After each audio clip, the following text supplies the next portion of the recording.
Kok pergi? Jangan pergi dulu. Ini apa nih? Baju apa nih? Kok bajunya gini? Ya, ini baju kebangsaan. Kok bangsa? Bangsa apa? Bangsa teknik. Ya. Oh, bangsa teknik. Ini kan sekolah tinggi sekali. Sampai di awang-awang. Sama antum-antum nggak terkejar lah. Beda kastanya. Beda kasta. Kabar Bu Susi? Baik, alhamdulillah. Gimana hari ini? Hari ini Siap. biasa. Siap menerima order dan siap menerima pembayaran di sini.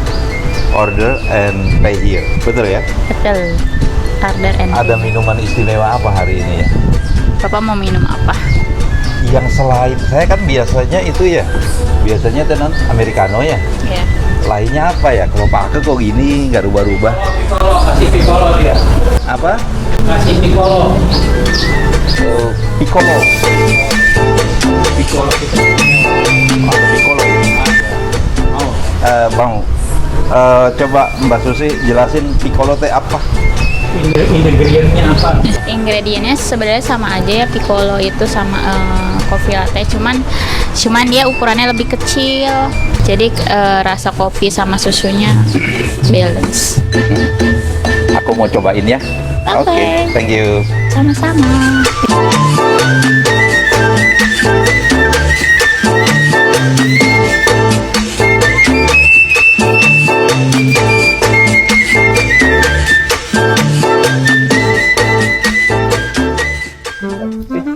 Waalaikumsalam. Waalaikumsalam. Sehat. Sehat. Waduh. Iya. Ini saya udah disiapin. Iya. Kopi cangkir emang dahsyat. Bahkan cuma WA doang kita. Tek. Ada nggak minuman yang baru? Oh iya. Langsung dikasih apa namanya nih? Langsung diminum itu. Oh, piccolo tadi bilang. Piccolo. Yang saya pahami piccolo tuh float, tapi yang ukurannya sopran yang kecil. Itu juga sama seperti itu kan. Ini sebenarnya kopi latte, tapi ukurannya kecil, sehingga lebih pekat. Minumnya sama, air putih dulu. Iya. Ingredientnya apa? Ada susu. Ada susu, hanya susu sama kopi aja, sama espresso. Dikasih creamer nggak sih sus? Nggak kan ya? Dikasih nggak? Nggak ada Jadi krim susu aja ya. Susu sama itu aja. Jadi mengandalkan dua kekuatan itu seperti dunia sekarang. Enggak, sekarang udah 3 ya kekuatannya. Rusia, Cina Amerika. sama Amerika. 3 ya. Udah 3. Dulu 2. 3 nih. 3. Rusia, Cina, Amerika. Yang Amerikanya siapa ya? Saya Israel. Kalau gitu saya Israel dong saya. Ayo kita minum dulu, Iya. Ya. Derek Saiko Ji, mangga. Air putihnya dulu. Oh, pakai odol ya. Tapi saya sarankan setelah air putih jangan tisu ya, langsung ke sana. No. Apa nih bersayap nggak nih? Enggak, setelah ini jangan makan tisu, langsung ke sana. Langsung ke sana karena tisu motorin lagi. Iya. Mari.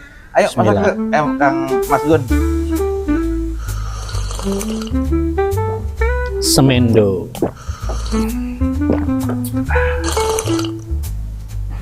Wah, nyobain piccolo nih.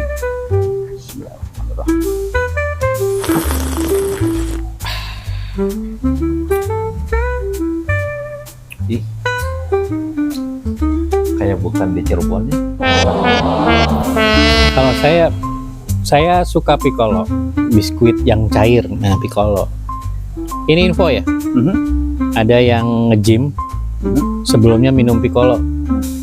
Itu tenaganya menjadi 2 kali lebih besar. Dia misalnya tadinya ngangkat hanya 5 kilo bisa jadi 10 kilo. Pengalaman orang-orang gym, pokoknya sudah meminum yang espresso base, entah itu americano, entah itu piccolo, biasanya itu menambah kalori buat dia ya, nambahin kalori jadi tenaganya lebih kuat. Kalau buat Mas Gun jangan. Kenapa? Kalau buat antum, kalau malam minum ini ya silahkan lah, nanti punya tenaga berlebih. Kalau dia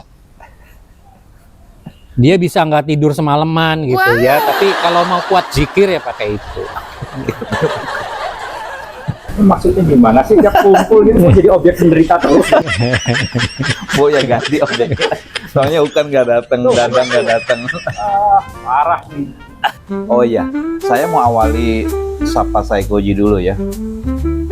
Kemarin nyampe nomor berapa ya? Kang Nugi ya, Kang Nugi. Terus Afif, Tono, Bisaptono, Ade Bakrin, Ade Habibah, Ade Relastri, Kang Agung Santoso, terus Mas Agung Veteran, juga Agus Fadila, Anto Suharyanto. Ada yang tahu Anto Suharyanto? Atau pajak. Bukan ya? Dia di luar kota, di Bekasi apa di mana gitu tuh. Anto Suharyanto itu kalau nggak salah Anto pajak dulu yang pakai Datsun biru. Oh, itu.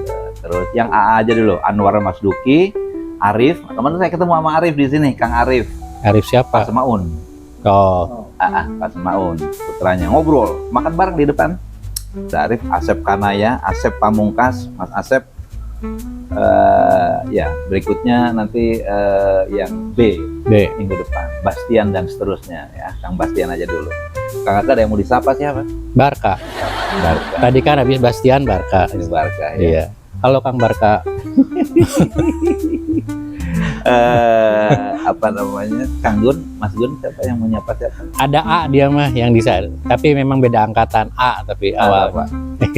Gak usah diceritain lah. Mau aja, mau tahu aja. Nanya lagi. Aduh. Kalau Nani kan nanya nih ya. Nah ini tendanya nih ya. Nanya nih ya. Kalau dia mah nanya lagi, kurang ngajar lu kata gitu. Mas Gun, masa bully sudah berakhir. Sudah. Enggak. Saya kan enggak, cuman saya nanya lagi, udah lu tahu sendiri lah gitu maksudnya. Hari ini saya ya, diem deh. Jangan dong, nanti penggemarnya Mas Gun tuh makin banyak soalnya di Saikoji. Justru karena diemnya. Karena diam mematikan. Mematikan. Juga orai gitu ya. Orai, Kobra dia mah. Dan Sanca juga. Sanca tenang. Coba lihat dia kalau udah makan. Tidur 3 hari kayak Sanca. Dari reptil dia Sanca. Dan Kobra kan sekali tuk matuk, wah udah pokoknya. Sudah terbukti loh. Bener, anaknya 5. Kobra. Pura-pura nggak dengar. Pura-pura sibuk. Oke, kita mau nyantain apa hari ini? Saya tuh mau cerita tentang kebaikan Mas Gun. Bahwa seperti yang pernah kita baca, kita telaah bahwa kebaikan itu akan menjadi kebaikan yang lain seperti pohon. Saya mencontohkannya lupa, tapi waduh, ini ada serangan yang indah dulu sebentar nih. Oh iya, terima kasih. Wah, terima kasih Mbak Susi. Mbak Susi baik sekali. Mudah-mudahan jadi pohon kebaikan, jadi amal solehnya Mbak Susi. Kawan saya Mas Gun ini, terutama yang saya rasakan lah, banyak menanamkan kebaikan kepada diri saya. Ya memang sih dia dulu MLM ya. MLM itu apaan? Multi level marketing. Oh beneran? Iya beneran. Wah, Gerah domain kayak gini tuh. Terlalu ini berlebihan ya. Iya. Nggak apa-apa kalau berlebihan untuk kebaikan kan nggak apa-apa. Susah. Saya udah nggak bisa menceritakan satu persatu Kang Ustadz. Tapi dari kebaikan yang pernah dia buat itu membuat saya katakanlah menjadi contoh ya. Menjadi contoh bagaimana dia pada zaman itu ketika saya membutuhkan bantuan-bantuan dari luar, dia itu kadang-kadang kalau ketemu saya pertama, dia adalah yang memberi pertolongan pertama. P3K lah. Udah Mas, begini nih Mas, bla bla bla bla bla bla. Apapun dia lakukan gitu kalau untuk menolong teman gitu. Nah, dari kebaikannya itu katakan saya jadi level 2-nya kan gitu. Atau saya jadi rantingnya beliau gitu kan.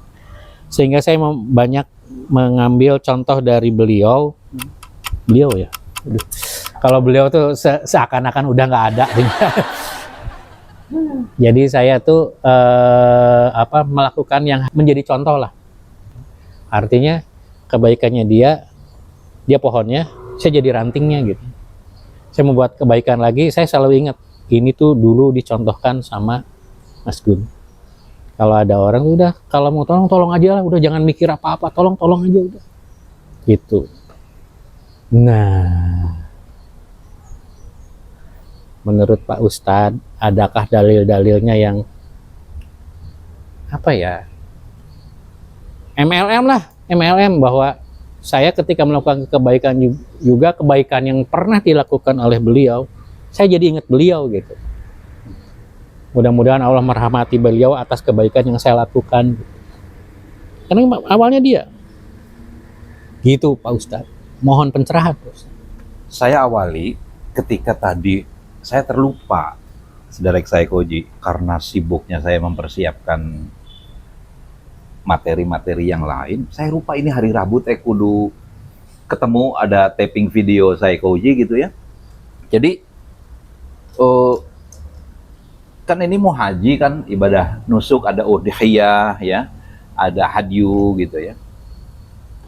Jadi kan masyarakat nih, umat nih kan butuh katakanlah kadang-kadang hal-hal kecil suka lupa, karena apa yang kita pikirkan kalau salah pasti nanti tindakannya salah, berucap juga nanti salah. Misalkan kurbannya apa nih gitu, padahal yang lebih tepat bukan kurban tapi nusuk. Nusuk itu terdiri dari udhiyah, hadyu. Nusuk itu adalah ibadah yang terkait dengan penyembelihan, nusuk. Maksud saya yang terkait dengan MLM, katakanlah tadi Kang Ake seringkali ditolong lah, dan diantaranya dari Mas Gun ini, yaitu memang sebagaimana saya tadi berangkat, saya jadi udahlah kita bicara tentang pohon kebaikan gitu, yaitu materi yang kemarin pernah di-share oleh Mas Gun di grup kan ya. Saya tidak melihat itu sebagai suatu bahan untuk, tidak saya persiapkan untuk materi pagi ini, tapi karena apa bahasa Cirebonnya sih kebebeng gitu ya, kebebeng wis lah kun bae lah gitu, karena itu materi sebetulnya bagus kan. Nah oleh karenanya kebaikan yang, jadi tanamlah pohon kebaikan untuk hari akhirat kita walaupun kecil. Jadi teringat dengan firman Allah, a'udzubillahi minasyaitonirrajim, wa may ya'mal mithqala dzarratin khairan yarah. Jadi barang siapa yang beramal sebiji, sebetulnya yang tepat bukan sebiji sawi, pokoknya pada perumpamaan barang yang terkecil apapun. Kalau dulu kan istilahkannya biji sawi, padahal mah bisa molekul, bisa atom, bahkan bisa yang lebih kecil lagi. Sebetulnya sih itu suatu kinayah, sekecil apapun Allah itu akan balas. Jadi makanya dalam termin lain Rasulullah mengatakan janganlah pernah meremehkan sekecil apapun kebaikan. Pas saya berangkat tadi ingat, ini tentang kebaikan. Ada sebuah gang kecil tadi saya lewat, saya naik motor. Gang kecil itu harus gantian. Jadi lucu, itu gang tembus yang dibuat oleh masyarakat setempat. Pas saya belok itu saya harus tintin, kalau enggak suka gitu. Jadi pas saya belok tintin, ya Allah, aku pengen ini jadi kebaikan. Ngasih kode, ini aku mau lewat gitu. Biasanya juga sebaliknya begitu, yang dari sana ada kesepakatan tidak tertulis. Tintin, klakson gitu. Nah pas ketemu, saya ketemu bapak-bapak, anak muda dulu yang senior, saya kasih senyum sama dia. Tabassum. Kan berbuat baik. Kata Rasulullah, berilah kepada saudaramu senyuman, muka yang baik. Kan itu sebagai sedekah. Senyum lagi kan. Demikian pun tintin yang kedua, klakson yang kedua, bapak lewat, dia berhenti mempersilahkan, saya yang jalan terus tuh, dia senyum ke saya karena saya juga senyum. Nah itulah kita minta dalam usia-usia yang kita sekarang, sekecil apapun amalan kita itu pengennya dibalas oleh Allah. Ya Allah, mohon dilipat gandakan amalan ini, apalagi ini masih Dzulqa'dah kan, ada pelipat gandaan pahala sekecil apapun. Termasuk saya kesini belum sempat sarapan, Kang minta kentang dong, bikinin nih, bikinin 2 sama Kang Ake, terima kasih. Jazakumullah khair. Mudah-mudahan Allah gantikan. Intinya kata Rasulullah begini, dalilnya yang tadi yang diminta, man nafasa an mu'minin kurbatan min qurabi ad-dunya, min qurabi dunya, nafasallahu ya, nafasallahu anhu qurbatan min qurabi yaumil qiyamah. Dahsyat ini. Siapa yang meringankan kesusahan saudara mukminnya dari kesusahan dunia, maka akan diringankan kesusahannya pada hari kiamat. Kang Ake, saya akan minta tolong untuk sarapan dan dikasih ini, karena belum sempat sarapan. Berdasarkan dalil ini, hadis riwayat Muslim, maka akan diberikan hal yang lebih baik dari ini yang Kang Ake berikan ke saya. Inilah contoh yang konkretnya. Saya susah belum sarapan. Tadi Kang Ake dalam konteks kisahnya tadi ada kesusahan pikiran dan masalah, kemudian Mas Gun memberikan solusinya, maka itulah sesungguhnya kebaikan itu dipotret dari topografi keimanan Islam, seperti itu. Jadi nggak usah nunggu kaya lah kalau untuk menanam kebaikan. Jadi cukup membantu orang lain, termasuk yang terkecil tadi, ketika nyapa orang, dan yang keseharian bagi yang punya rumah tangga nih, maaf ya, itu dengan rumah tangga kita itu berbuat kebaikan sekecil yang kita mampu, dan itu akan menjadi pohon kebaikan yang subur. Itu Kang Aga. Ini ya tadi menyinggung MLM gitu ya, kalau saya sih tidak melihat dari sisi itu ya. Biasanya kan saya pikir itu nggak perlu disinggung lah, tapi karena saya melihat dari satu produk ini bagus gitu ya, sehingga ya saya konsumsi, terus kalau memang iya saya sampaikan kepada rekan saya. Hanya itu aja. Sebenarnya sih ada sih rahasia sih, Mas. Rahasia nggak perlu di share lah. Nanti saya nggak kasih tahu ke audiens. ceritakan di sini. Sama dia emang begitu gitu kan, kebaikan. Dia selalu begitu dia. Cuma memang tidak boleh berantem sama dia karena kartu as masing-masing pegang gitu.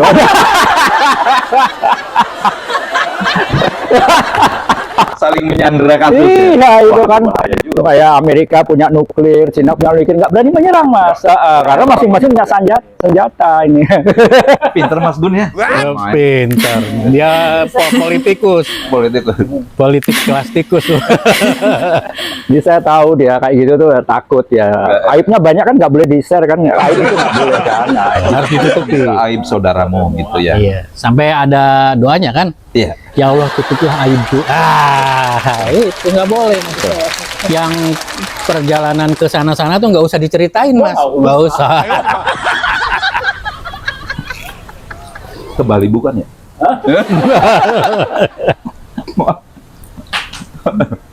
Ingat baik. Kasih kuncinya aja dikit. Jadi gimana itu, Mas? Rahasianya itu gimana ceritanya? Enggak, cuma itu aja tadi.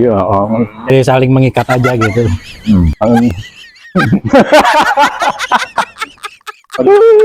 Kata-kata audiens itu kelucuan yang tidak lucu karena kami tidak tahu, katanya gitu. Itu kelucuan private. Ngerti dewek gue ya. Jadi sebetulnya saya mau mengajak ini, Mas Gun, pada terkait dengan ini ya, bagaimana kebaikan demi kebaikan. Tadi kan sebetulnya kalau dalam konteks kebahasaannya, kurban itu kan dari kuroba, mendekatkan diri. Pada apa? Pada Allah. Melalui apa? Melalui peribadatan, kebaikan-kebaikan tadi yang disebut pohon kebaikan. Lalu kemudian dalam skala kecilnya, kamu jangan pernah meremehkan sekecil apapun. Karena Allah nyatakan akan membalas setiap kebaikan apapun. Nah, sekarang kita melihat ada ibadah udhiyah, penyembelihan kan ya. Udhiyah berarti orang yang menyembelih kurban di luar Mekah dan Mina. Itu udhiyah kita nih namanya nih di sini. Kalau yang di sana namanya hadyu, melakukan nusuk ya, penyembelihan dengan membawa hadyu. Sembelihannya yang di Mekah dan Madinah itu hadyu. Nah, terkait dengan itu, makanya saya tanya, itu kadang-kadang menjadi suatu potret kecil yang menginspirasi kebaikan demi kebaikan. Tadi juga kurban, ini kurban, mendekatkan kepada Allah dalam amal kebaikan. Tapi yang terkait dengan kebaikan yang sifatnya khusus adalah udhiyah. Dalam hal ini Allah berfirman, la yanallaha luhumaha wala dimauha walakin yanaluhut taqwa minkum. Daging dan darah kurban itu tidak akan sampai kepada Allah, tetapi yang sampai kepadanya adalah ketakwaan kalian. Pelajarannya di sini terkait dengan udhiyah. Kan kemarin dalam perjalanan saya tanya tentang Ka'ake untuk ibadah nusuk sekarang di mana gitu. Saya ajak untuk musyarakah tempo hari itu. Pelajaran yang terambil dari surat Al-Hajj 37 itu adalah kan tidak semuanya orang tuh mampu, Kang Ake, Mas Gun. Bagi yang tidak mampu, maka luruskan niat bahwa peran sosial kita, peran muamalah kita itu tetap bisa membuka jalan untuk menanam pohon pahala. Yaitu kita bisa jadi panitia, gitu kan, bisa menyalurkan daging kepada tetangga dan keluarga. Karena kalau kita berkurban itu bukan yang jauh dulu, dalam konteks sedekah, ya, dalam konteks distribusi, Allah selalu lingkar terdalam dulu. Jangan yang luar dulu, yang jauh diberi, yang kanan kiri atau yang punya hubungan keluarga malah enggak gitu kan. Itu keliru gitu, keliru prioritas. Sampai urusan distribusi itu diatur itu. Kemudian kita bisa juga menyemangati keluarga untuk hadir tadi, Mas Gun ketika dengan keluarga sholat Id. Nah, kita dengan keluarga, Mas Gun kebetulan anak di Malang ya. Perempuan itu, anaknya yang itu kan perempuannya yang di Malang tiga-tiganya. Jadi perempuan itu untuk hadir sholat Id, kan sebaik-baiknya sholat perempuan itu kan di rumahnya. Tapi kalau untuk Id beda, keluar dia, walaupun sedang haid, sedang halangan, dia nggak usah sholat tapi dengerin. Jadi menunjukkan betapa pentingnya khutbah Id itu. Untuk apa? Celebrationnya, untuk ketaatannya. Banyak saudara-saudara kita yang rumah tangganya bermasalah. Mudah-mudahan momentum udhiyah ini, penyembelihan ini adalah bagian dari penyembelihan ego, penyembelihan amarah, gitu, penyembelihan hawa nafsu keduniaan dalam rumah tangga, gitu. Itu masalah distribusi ya, Pak Ustadz, bahwa kalau yang memang yang harus diberikan menurut petunjuk Allah itu adalah orang lingkaran dalam dulu. Ya. Tapi kalau lingkaran dalam sendiri sudah tidak ada, boleh dan keluarlah gitu kan. Itu juga dengan lingkaran yang terdekat dengan rumah dulu. Betul. Ada kenyataannya sekarang bahwa katakanlah di sebuah kompleks gitu kan, yang ya tidak lebih dari 200 umpi, itu sebenarnya daging yang disembeli udah berlebih lah. Nah, itu kadang-kadang diberikan kepada tetangga-tetangga yang kurang tepat. Menurut saya tidak tepat, karena ya masih mampu membeli makan daging tiap hari, masih mampu lah. Gitu. Ya. Nah, bagaimana dengan ada lembaga-lembaga yang memang sudah tersertifikasi lah, katakan begitu, dia menawarkan bahwa berkurban di tempat dia, di peternakan yang dikelola oleh mereka, kemudian dagingnya diolah oleh mereka, dibagikan kepada yang jauh-jauh. Menurut Pak Ustadz, hal-hal yang seperti itu bagaimana? Karena kalau menurut saya, apalagi kalau itu bisa, sekarang ada teknologi ngawetan daging misalnya, dibuat kornet, di packing, di vakum dan sebagainya, di frozen gitu kan, itu membuat yang lebih lama, ketika ada bencana bisa dibagikan. Menurut Pak Ustadz hukumnya kayak apa? Karena saya lihat juga kan, kalau dalam kondisi seperti sekarang Idul Adha di Arab, itu kan jemaah haji jutaan. Mereka juga berkurban dan dagingnya sangat banyak. Setahu saya daging itu akhirnya dibagikan ke negara-negara yang membutuhkan. Berkaitan dengan tadi bahwa harus lingkar dalam dulu nih. Iya.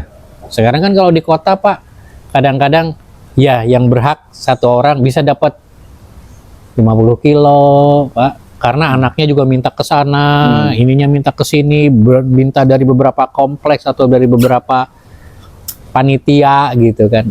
Menurut pandangan Pak Ustadz seperti apa kira-kira? Baik, terkait dengan hal tadi, penyembelihan itu dilakukan pada waktu hari Nahar, yaitu tanggal 10 Dzulhijjah. Kemudian hari Tasyrik, 11, 12, 13. Dan pembagian kepada fakir miskin wajib dilakukan pada tanggal-tanggal itu. 10, 11, 12, 13. 4 hari. Kalau ada yang dilakukan distribusinya selain itu, maka berlakulah apa yang Rasulullah katakan. Barang siapa menyembelih sebelum sholat Id, ya, maka itu daging yang dipersembahkan untuk keluarganya, bukan bagian dari kurban.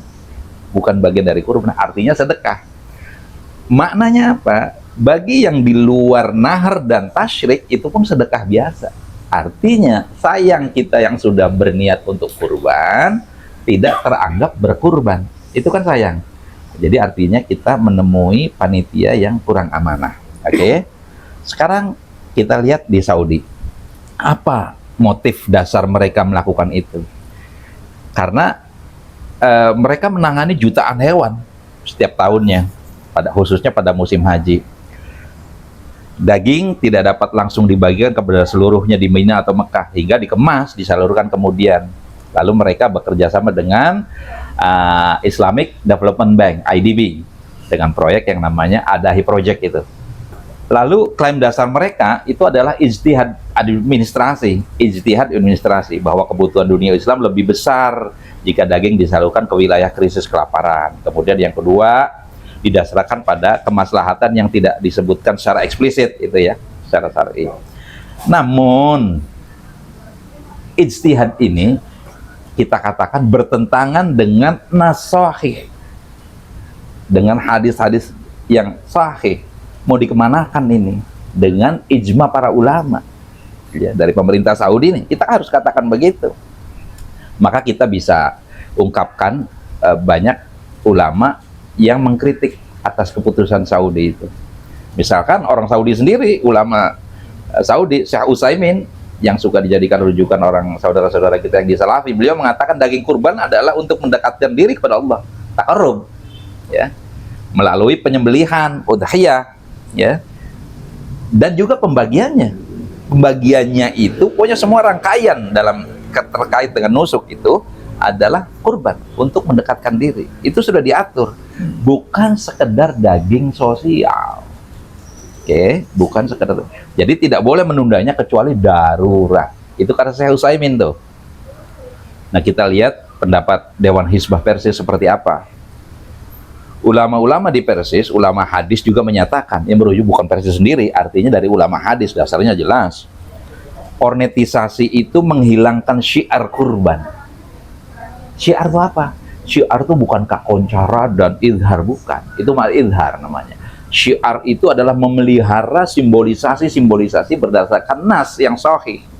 Itu syiar namanya. Jadi kornetisasi itu menghilangkan syiar kurban, mengaburkan maksud ibadah yang harusnya dilakukan langsung, bukan proyek sosial yang tersentralisasi sebagaimana sekarang dilakukan. Sama Kang kasusnya. Sebetulnya itu kita tantangan kok. Makanya kalau iman tanpa ilmu, jadi nanti nyasar. Atau sebaliknya, ilmu tanpa iman nanti mutakatik, dalil nantinya. Nah, ini kita katakan seperti mirip zakat fitrah.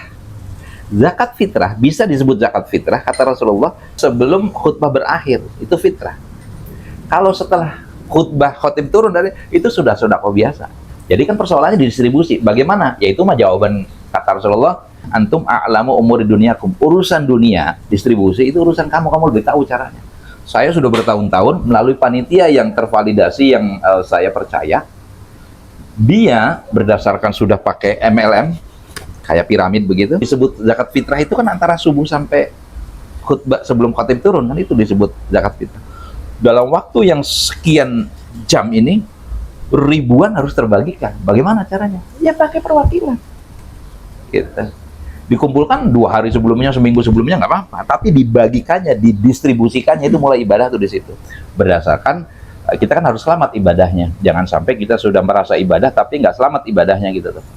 Nah, jadi pandangan yang rojih menurut syariat tidak boleh mengkornetkan daging kurban secara umum karena menunda distribusi melampaui hari tasyrik, mengubah bentuk ibadah kurban menjadi sekedar sosial pangan saja gitu. Lalu menghilangkan unsur syiar, doa, dan interaksi langsung antara mudhohi itu orang yang hadyu, orang yang berkurban gitu, itu mudhohi, dan yang menerima.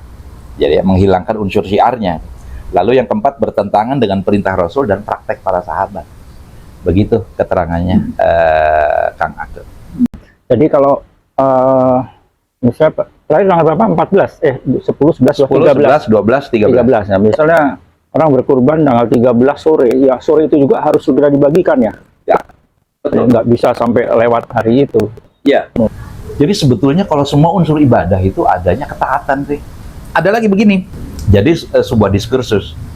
Rasulullah itu membawa dari Madinah hadyunya untuk diudhiyah, dinusukkan di Mekah, ya kan? Kan makaniyah dan zamaniyah itu kan. Makaniyah itu artinya lokus, ya. Kalau zamaniyah berarti tempus, ya kan? Temponya. Tempus delictus dengan locus delictus itu kan. Ibadah biasanya terkait dengan itu.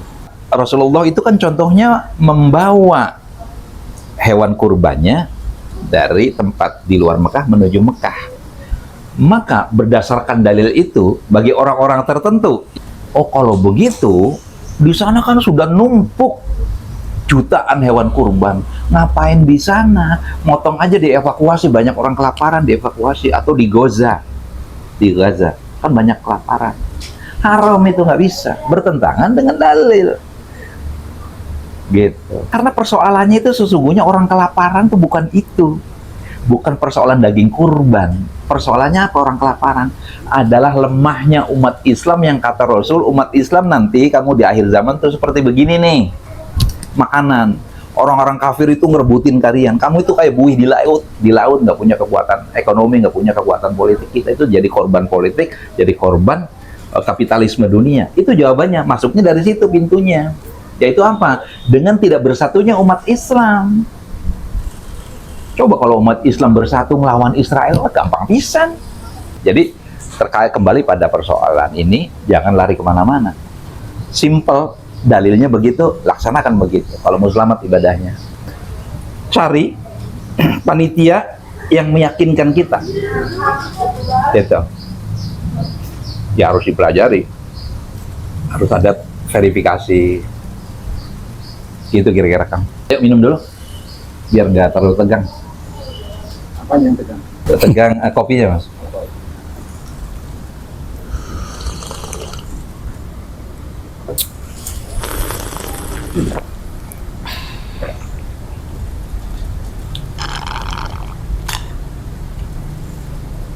Itu jadi yang dilakukan oleh jamaah haji ya, jamaah haji.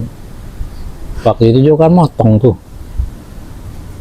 Kan tadi kan disampaikan motong teh harus disaksikan lah gitu kan.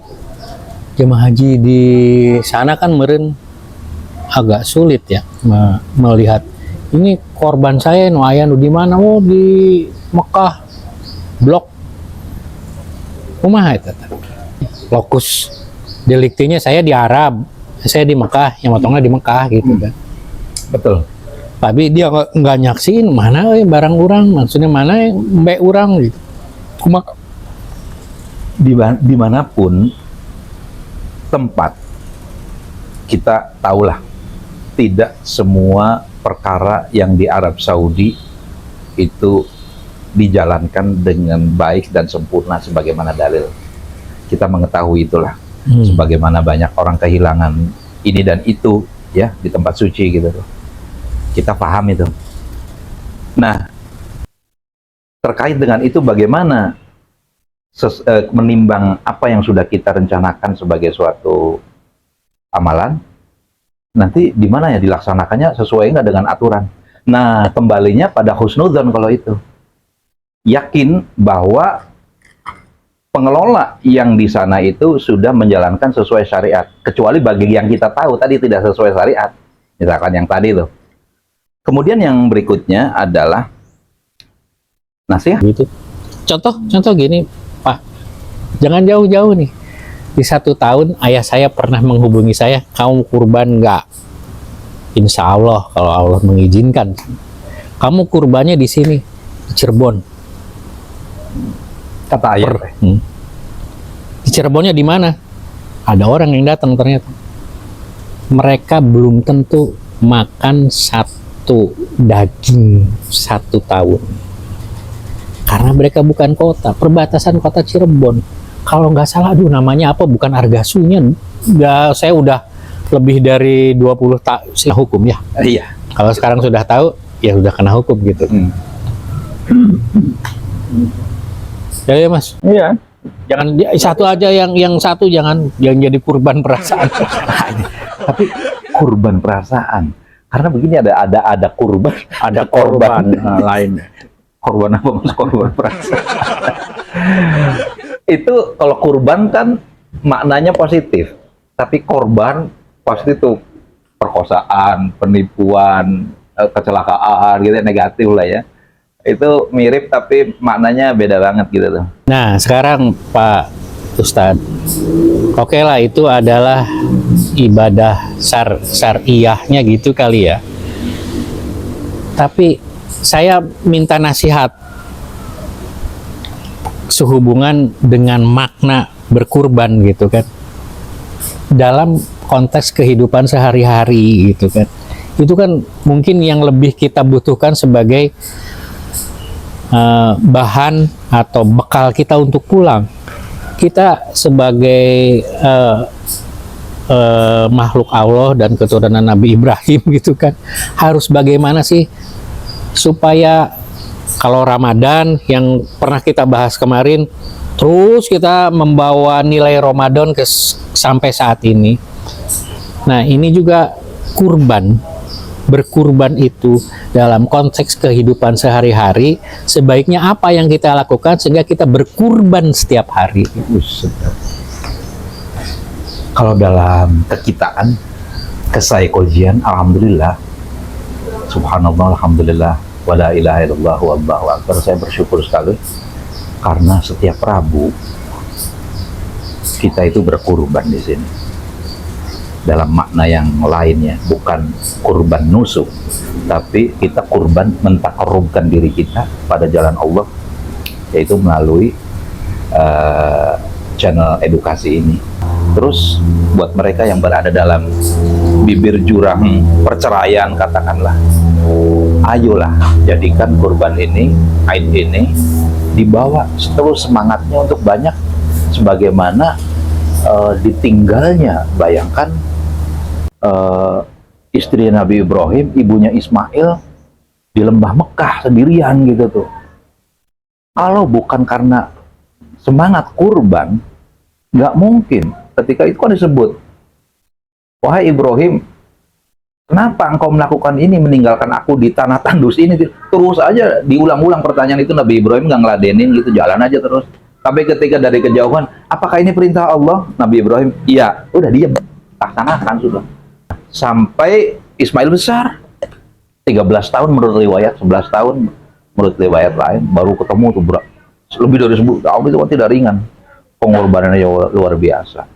Jadi suami istri yang sedang konflik pun bisa berdamai pada mulai ini nih, untuk dipelihara berikutnya bagi mereka-mereka yang dalam keadaan tidak enak lah ya, takarrub seperti itu.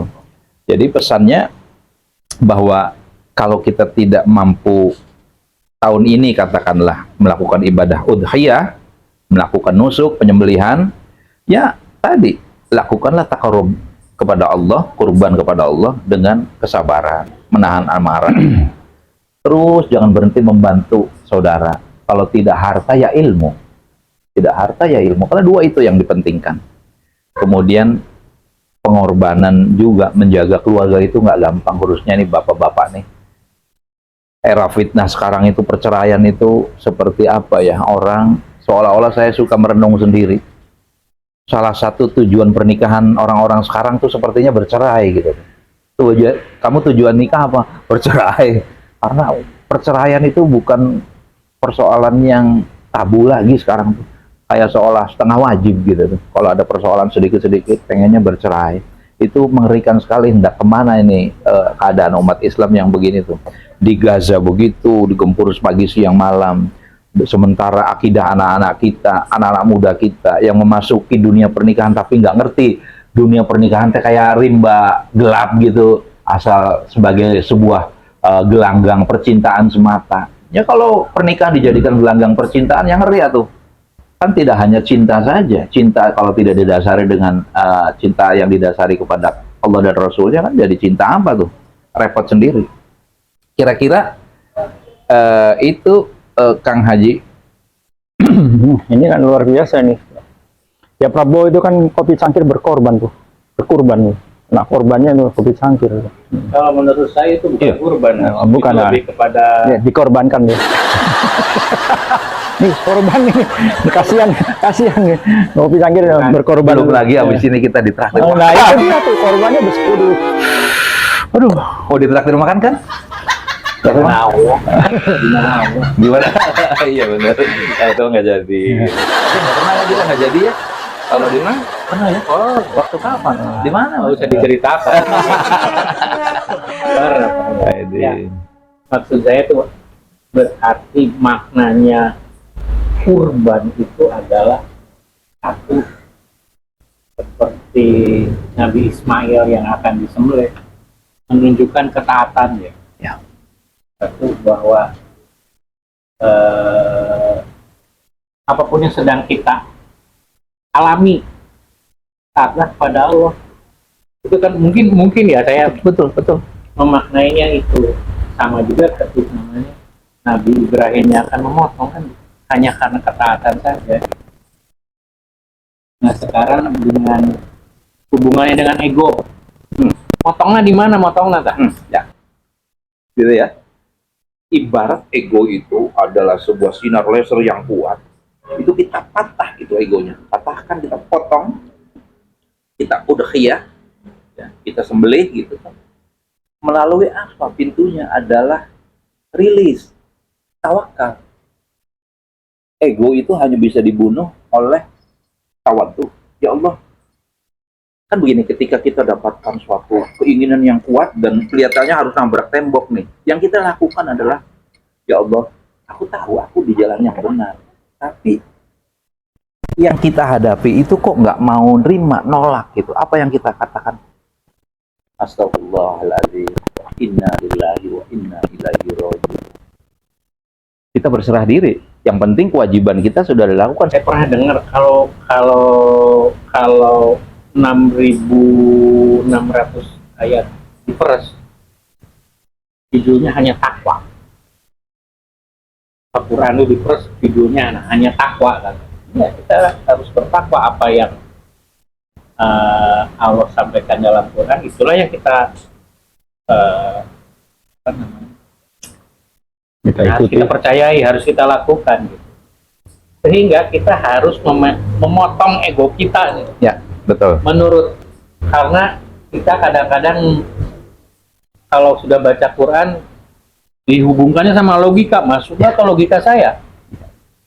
Kalau tidak masuk logika, cocokologi videonya. Jadi buat yang muda-muda, saya karena beberapa hari ini dikelilingi oleh orang-orang muda yang bertanya tentang ego. Judulnya kalau menurut saya itu ego. Ayo sama-sama di Idul Adha sekarang ini kita memotong ego kita taat aja dan bertakwa aja sama Allah. Karena itulah semua yang ada dalam Quran. Kalau diperas katanya cuma satu. Ya. Kalau closing statement dari saya itu Pak, jangan ditanya lagi.